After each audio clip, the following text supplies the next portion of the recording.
August 30th, 1945. The Pacific stretched gray and without end. The water lay flattened by the wind, and a war that had finally come to an end. On the deck of a United States Navy transport ship, a small group of Japanese women stood close together in their thin clothing, their eyes wide, their bodies rocking with the motion of the sea. Some were nurses taken on Pacific islands, others clerks or civilians caught in the chaos of surrender. Their faces were pale, framed by dark hair tied carelessly, and their expressions held the exhaustion of a shattered nation. They had grown up beneath posters that depicted Americans as savage beasts, demons with claws and fangs. Yet now they stood guarded by young men in crisp khaki uniforms, men speaking in unfamiliar accents, men who did not spit at them or strike them, but instead offered cigarettes or water as one might offer them to strangers rather than enemies. The women struggled to reconcile what they saw with the warnings drilled into them through years of propaganda. The ship groaned as it moved toward the American coast, carrying the burden of surrender across the ocean. The women were quiet at first, standing close together, their breath visible in the cool morning air. Some clutched the few possessions they had left, worn satchels, faded photographs, a folded kimono tucked beneath military-issued blankets. Each woman carried not only belongings, but a story of how she had survived capture. One, a nurse of 28, had worked in a field hospital on Saipan, where she watched friends leap from cliffs rather than fall into American hands. Another, just 21, had been a typist in a garrison office when United States troops surrounded the island. A third, older than the others, had cared for children in a missionary compound when surrender swept them all into captivity. Their paths were different, yet they shared the same fear. What awaited them in the enemy land? The Americans aboard were young, many no older than the women themselves. Farmers from Iowa, steelworkers from Pennsylvania, baseball players from Texas now turned into sailors and guards. They moved across the deck with relaxed authority. Rifles hung loosely over their shoulders, faint smiles appearing when they noticed the prisoners staring at them. One soldier, half amused, held out a Lucky Strike cigarette, tapping the pack with 2 fingers before offering it like a small gesture of peace. The women flinched at first, uncertain whether it was some kind of trick.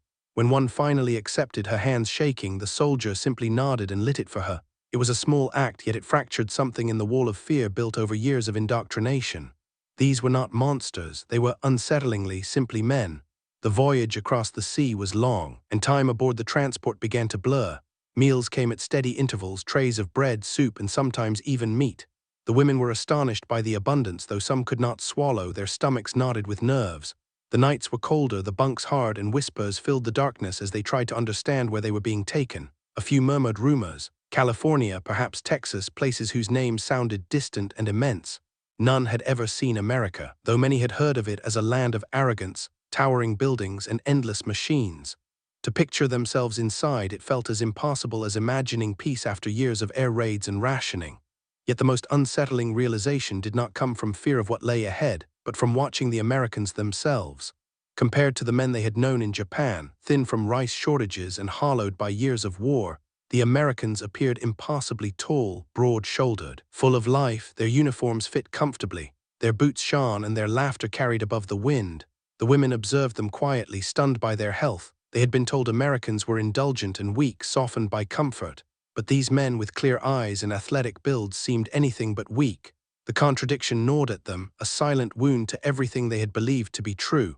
One evening, as the sun burned red along the horizon, the nurse from Saipan stood by the railing, staring at the glowing line where sea met sky. An American sailor, barely older than 20, stood a few steps away, smoking. For a long while they shared the silence, 2 figures from opposite worlds.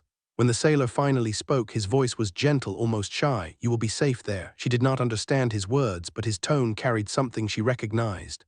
Not threat, not hatred, perhaps even kindness. She turned away quickly, unsettled by how human it sounded. Inside the cabins, conversations grew braver. One young woman whispered that the guards looked like actors from American films she had glimpsed before the war. Another said their smiles frightened her, too open, too unguarded. A third confessed that the tall soldiers made her feel small, like a child. They laughed nervously, yet beneath the laughter lingered unease. If everything they had been told was untrue, what else had been a lie? If the enemy was not grotesque but handsome, not vicious but courteous, then what had all the suffering meant? Their minds wrestled with questions they could not answer. The days slipped by, marked by bells, meals, and the endless hiss of the sea. Gradually the women adjusted, though fear never fully disappeared. They began to notice small details. The way the Americans teased one another, the way one whistled while polishing his boots, the way another prayed softly at night with head bowed. Such ordinary actions felt extraordinary. They had been prepared for cruelty, yet instead they witnessed the rhythms of normal life. It was disarming, confusing, and strangely painful, for it reminded them of what their own brothers and husbands might have been had war not consumed everything. On the morning of August 30th, the shoreline finally came into view. A faint line, then a shape, then the unmistakable outline of America. The women pressed against the rails, their hearts beating faster. For some, fear surged once more. What ordeals awaited in this vast enemy land? For others, curiosity flickered. The tall guards stood near them, looking toward home, their posture relaxed as though returning from a long shift rather than concluding a world war. The contrast felt almost unbearable. The prisoners were entering a country they had been taught to despise, a country that would now decide their futures. Yet beside them stood men whose presence defied every warning and caricature they had believed. The ship groaned as it approached the harbor, gulls wheeling overhead, the air sharper with the scent of land. One woman, gripping her satchel, whispered to the nurse beside her, "If they are not monsters, then what are they?" It was a question heavy with both fear and wonder. The nurse had no reply. She stared at the American docks rising from the horizon, where more soldiers waited, taller, broader, cleaner than she had imagined. Her pulse quickened. The voyage across the ocean was ending, but a greater journey was just beginning. For what awaited them on American soil was not brutality, but something far stranger and perhaps even more unsettling. The harbor emerged from the mist like both a promise and a warning. Wooden piers reached into the water. Cranes moved slowly overhead, and the scent of oil, salt, and coal drifted toward the transport ship as it drew nearer to land. For the Japanese women standing on deck, every sight etched itself into memory. They clutched their satchels and peered through the fog at the figures assembling along the docks. Lines of American soldiers stood waiting, their uniforms crisp, rifles resting with ease, their posture firm but not cruel. The women inhaled sharply. It was their first clear view of America, and it bore no resemblance to the grotesque sketches printed in their wartime newspapers. In those pages, the enemy had been shown as hunched and animal-like, faces twisted in malice. Yet here, beneath the sunlight, the Americans were tall, clean, broad of shoulder. Their hair shone in shades rarely seen by the women, brown, blonde, even red. Their jaws were defined, their eyes strikingly clear. They did not appear starved or frail, they appeared powerful, like men shaped by fields rich with plenty. One young woman murmured to another, her voice shaking as if she were confessing a crime, "They are handsome." The word felt forbidden on her lips, as though speaking it betrayed something sacred. The others heard her, and though no one answered, the silence held a quiet agreement. The guards aboard the ship called out orders in English, signaling the women to prepare to disembark. Boots rang against the metal stairs, ropes were pulled tight, and the ship trembled against the pier. One by one the women stepped down the gangway, their heads lowered, though their eyes flicked ahead, stealing glances at the soldiers standing along the path. The Americans rose above them. The average Japanese man in the 1940s stood little more than 5'3". These guards, raised on beef and milk, stood 5'8", 5'9", sometimes taller. The women felt the magnitude of the difference not only in height but in the assured way the men carried themselves. It was as if they had entered a land where men were giants. The Americans watched quietly, some curious, others politely distant. A few spoke softly among themselves, yet there was no cruelty in their eyes, no mocking laughter. One soldier, no older than 20, shifted awkwardly when a Japanese nurse looked up at him. Their eyes met for a brief second, and warmth rushed to her face. The shame of it startled her. How could she notice such a thing here? As a prisoner, she lowered her gaze quickly, yet the image of his face, clean-shaven, unmarked, impossibly young, burned into her thoughts. At the base of the gangway, the women were arranged into rows. Trucks idled nearby, engines rumbling, ready to carry them inland. American officers moved among them, checking lists, counting in low voices. The process was orderly and precise, yet beneath it lingered something unexpected, a trace of courtesy. An officer motioned for one woman to secure her satchel so it would not slip, his hand careful not to brush her. Another spoke slowly, pointing to the truck she was to board, his tone calm. These small acts clashed with every story told in Japan, where the enemy was said to spit on captives and treat them worse than livestock. The women's hearts pounded at the strangeness of it. As the trucks lurched ahead, the city began to reveal itself. Streets spread wide, lined with warehouses and towering cranes. The sky was streaked with soot, yet between the haze glowed bright neon signs, English letters shining in colors they could barely decipher. Automobiles passed smoothly, their chrome flashing in the light. America, even at a harbor shaped by wartime labor, looked alive and vigorous, and the women pressed their faces against the wooden slats in astonishment. In Japan, cities lay shattered, Tokyo reduced to ash, Osaka burned, Nagoya broken apart. Here, buildings still stood high, and the pulse of industry hummed as if the war had brushed past without destroying it. The nurse from Saipan thought of her younger brother who had died from hunger 2 years earlier. She remembered his thin frame, his narrow wrists, the way starvation had dimmed his eyes. Then she looked again at the Americans driving the trucks. Broad shoulders, strong arms, laughter passing easily between them. Something twisted inside her, a blend of envy, sorrow, and disbelief. If the enemy had lived like this, had they truly endured the same war? The trucks carried them farther inland toward the camps awaiting them. Along the roadside, American civilians paused to watch the convoy. Children stood barefoot, waving in curiosity. Some adults observed quietly, arms folded, neither welcoming nor hostile, only watchful. The women shrank from their stares, yet what startled them most was not hatred, it was indifference. They were not objects to mock or display. They were simply another part of the war's end. That anonymity felt both comforting and painful. To be unseen was safer. Yet it reminded them how powerless they had become. Inside the truck, whispers spread. The 21-year-old clerk leaned toward the nurse, her voice barely audible. They looked like film stars. The nurse frowned, but the younger woman's eyes shone with uneasy wonder. An older woman whispered sharply, "Do not speak of such things," yet even she could not deny what they all sensed. The men surrounding them, tall, steady, were not the grotesque figures of propaganda. They were, in a way that unsettled them deeply, admirable. The convoy reached the countryside. Fields stretched wide, green and gold beneath the sun. Farmhouses dotted the landscape, porches lined with rocking chairs, barns painted bright red. The women stared without speaking. This too was America, fertile, untouched by firebombs, a land that seemed to draw strength from its soil. The contrast with their own burned villages was overwhelming. Some felt tears sting their eyes, though they quickly blinked them away. By the time the trucks slowed at the camp gates, their thoughts churned with contradiction. They had been told to expect cruelty, yet encountered courtesy. They had been warned of monsters, yet found men who looked like athletes, farmers, actors. They had imagined America as a wasteland of arrogance, yet saw cities and fields untouched by ruin. Every glimpse of abundance deepened the weight of their losses. Each tall soldier reminded them of brothers buried in shallow graves. As they were led through the gates, one final image struck them. The American guards laughed among themselves, tossing a baseball back and forth as they waited for orders. The ball arced high in the afternoon light, caught easily by hands that seemed untouched by war. The women paused to watch. To them, it was more than a game. It was proof of something both frightening and mesmerizing. That America had endured with its vitality intact, while Japan had collapsed into ashes. The nurse gripped her satchel, her gaze fixed on the ball as it soared again. For the first time, she felt the full force of the question haunting them all. If everything they had believed was untrue, what truths would this land force them to confront? The ball snapped into a soldier's glove with a soft crack, and the women were guided forward. What waited inside the camp would test them even more than the sight of handsome men on the docks. The gates clanged shut behind them, yet what lay within was not the grim barracks of their fears. The American camp spread across gentle fields, its wooden huts orderly and straight like rows of barns, its fences tall but not threatening. Guards patrolled the edges with rifles resting loosely on their shoulders, their expressions bored rather than harsh. The women held their satchels tightly and walked across gravel paths that crunched beneath their feet, their hearts pounding in disbelief. They had braced themselves for darkness, cruelty, cages. Instead, they found structure, cleanliness, and the faint scent of bread baking from the kitchens. On the first morning, they were awakened not by shouting, but by a bell ringing across the camp like a schoolyard call. They lined up cautiously for breakfast. Each tray held foods almost unimaginable after years of want.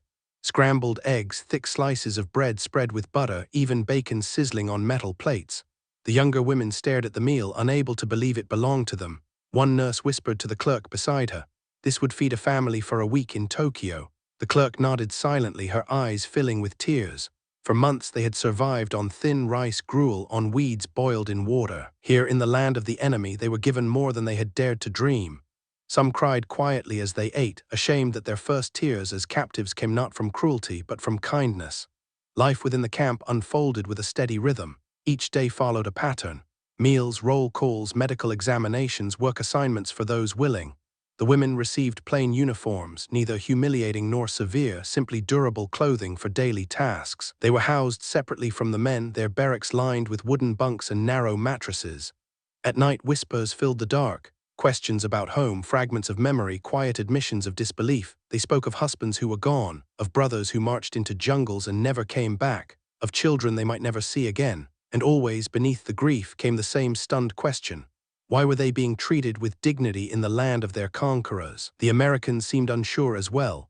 Guards approached with politeness, handing out soap, showing them where the showers were, explaining slowly, sometimes using gestures to demonstrate unfamiliar things.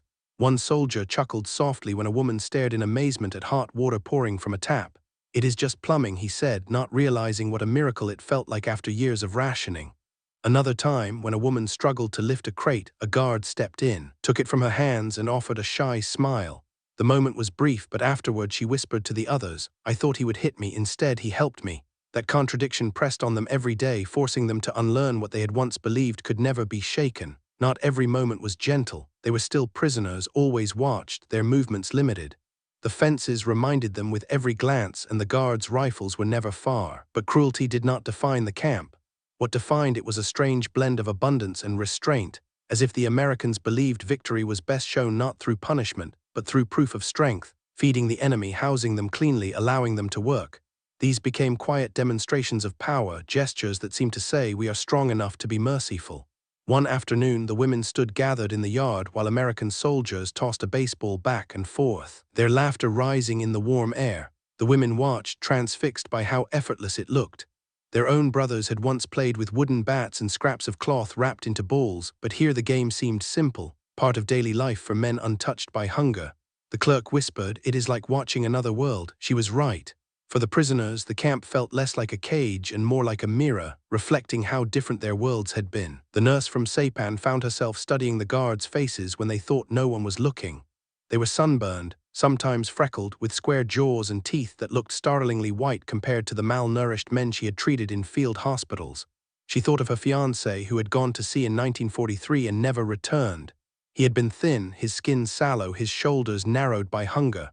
The men in front of her now looked like giants. She hated herself for noticing, yet she could not stop. The contrast was a wound that refused to close. Letters arrived for the Americans, delivered in neat stacks.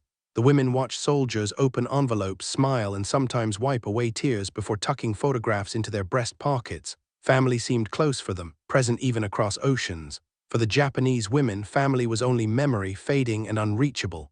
That distance cut deeper than the fences, and yet despite the sorrow, small connections began to form.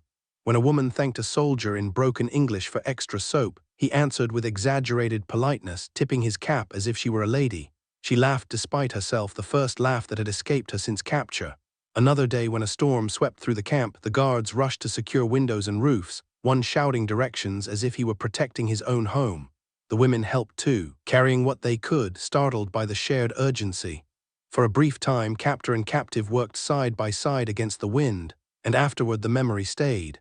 Reports from the International Red Cross noted the unusual fairness of American prisoner of war camps and contrasted it with the brutal record of Japanese camps across Asia. The women never saw those reports, but they lived the truth of them each day. Soap, bread, clean sheets. They experienced a world turned upside down.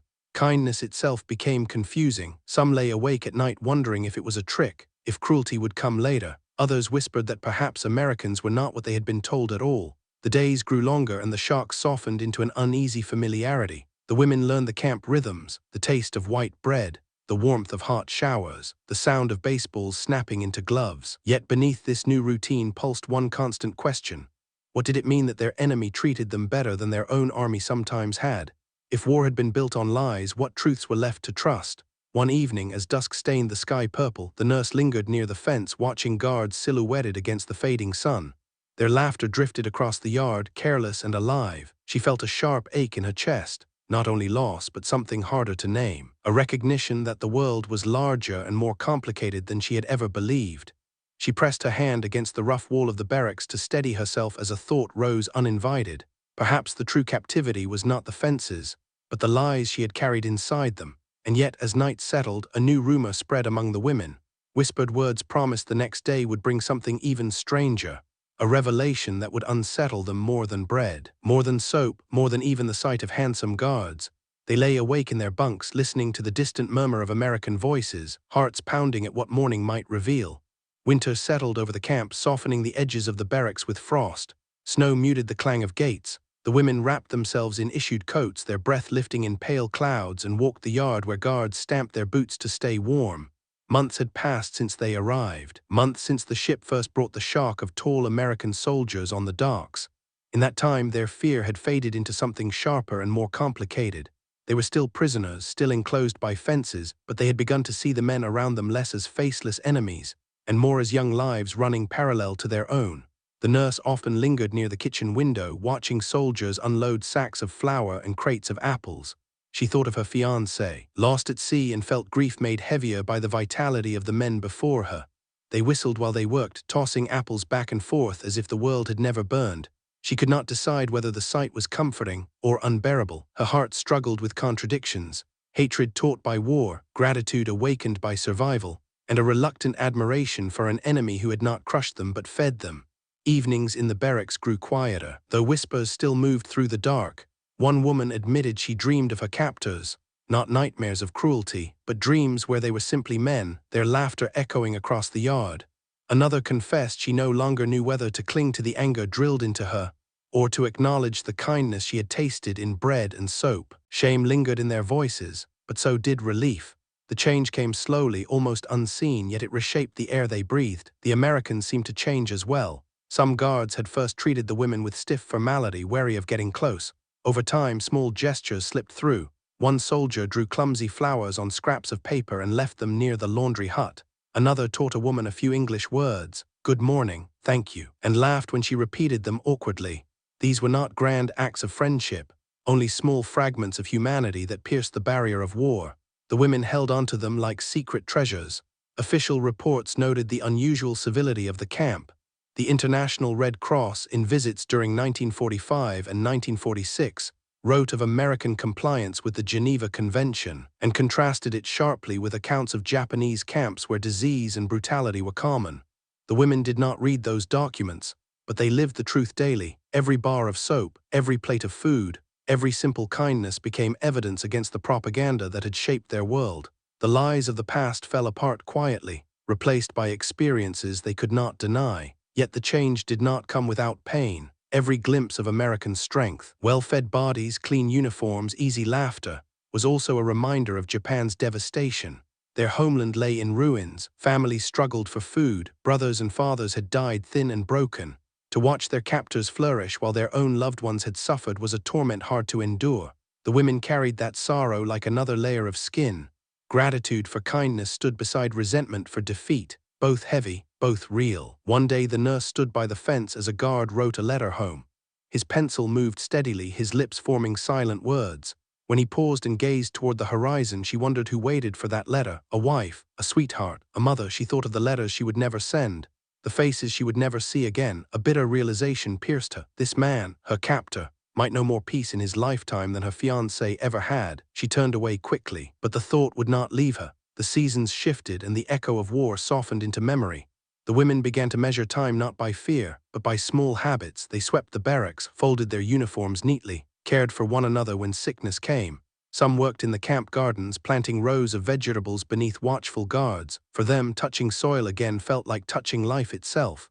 It gave shape to days that might otherwise blur together. And always above their routine stood the tall forms of American soldiers, living proof that the world was not what they had been told. One afternoon, a soldier carried a small phonograph into the yard. He turned the handle and music burst out, bright brass and swinging rhythms alive with energy. The women froze, startled by the strange and lively sound. Some smiled despite themselves. A few guards clapped along, teasing one another. The nurse closed her eyes and listened, and felt tears sting her lashes. Music of all things reminded her that joy still existed. Even in captivity, its beauty felt almost cruel, yet it carved itself into her memory as a moment when the wall of hatred cracked wide enough to let something human pass through. By spring, whispers of release began to drift through the camp. The war had long ended, and repatriation was coming. For many women, the thought of returning to Japan was bittersweet. They longed for home, yet feared what home had become. News arrived of rubble, hunger, grief. To leave the camp meant facing a nation reshaped by defeat. Strangely, for some, the fences no longer felt only like confinement. They felt like protection from a harsher truth waiting outside. When departure approached, the women gathered their belongings. They folded coats, tied bundles, and once again formed lines for transport. The nurse looked back at the camp one last time. The barracks stood quiet, the fences still high, the guards still present, yet in her mind it was not the fences that remained vivid. It was the scent of bacon at dawn, the warmth of hot showers, the polite gestures, the tall soldiers tossing a baseball beneath the sun. Those images would travel with her long after the gates closed behind her. As the trucks carried them toward the harbor, the women whispered together, not of monsters, but of men. They looked like film stars. One said again, this time without shame. Another added softly, they treated us better than we expected. The nurse stayed silent, her gaze fixed on the road ahead. Something inside her had shifted, not toward affection, but toward a heavier understanding. That truth had been far more complex than she once believed. War had been built upon falsehoods. Yet in captivity she had witnessed something undeniable. At the harbor, ships waited, gray hulls ready to return them to a shattered Japan. The women climbed aboard, gripping their satchels, their hearts divided. Behind them America faded, a land of contradiction, of defeat and unexpected mercy, of tall and handsome men who had overturned every story they had been taught. As the engines thundered to life, the nurse pressed her hands together and whispered a prayer, not for triumph, not for revenge, but for clarity. She did not know what awaited her homeland, but she carried one truth that would never leave her. The enemy had met her eyes and treated her as human, and that memory, both painful and luminous, would endure.